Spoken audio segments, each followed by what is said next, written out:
বানপানী long live. বানপানী ৰৈ আছে আপোনাৰ সৈতে এখন সেলফি উঠিবলৈ। যাওক মহাৰাজ, আগুৱাই যাওক। আপোনাৰ আশীৰ্বাদ অবিহনে বানপানী ক'তনো জীয়াই থাকিলহেঁতেন। সেয়ে আপোনাৰ বিগ ফেন বানপানী, আপোনাক গডফাদাৰ বুলিও মানে।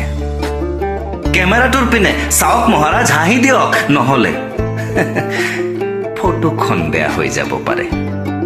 ফটো মেইন মহাৰাজ, ফটোৱেই দক্ষতাৰ চাৰ্টিফিকেট।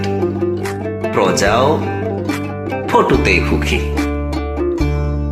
বাকী আপোনাৰ আঁচনিৰ হিতাধিকাৰী হোৱা বাবেইতো বানপানীৰ নদন বদন চেহেৰা। চিন্তা নকৰিব মহাৰাজ, বানপানীয়ে নিমখ হাৰামি নকৰে।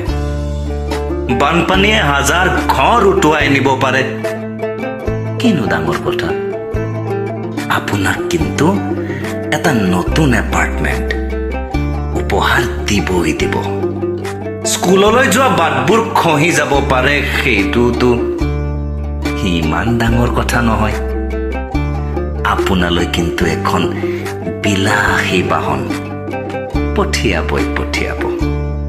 বানপানী তুটি যাব পাৰে, পশুধনবোৰ কক বকাই। এইবোৰ সৰু ইছ্যু, কিন্তু মহাৰাণীৰ ডিঙিত নতুন গোল্ড নেকলেছ আহিবই আহিব।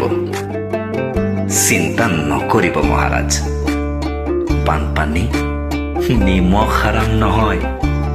বানপানী লং লিভ, আমদানি লং লিভ। ঐ মথাউৰি, গো বেক।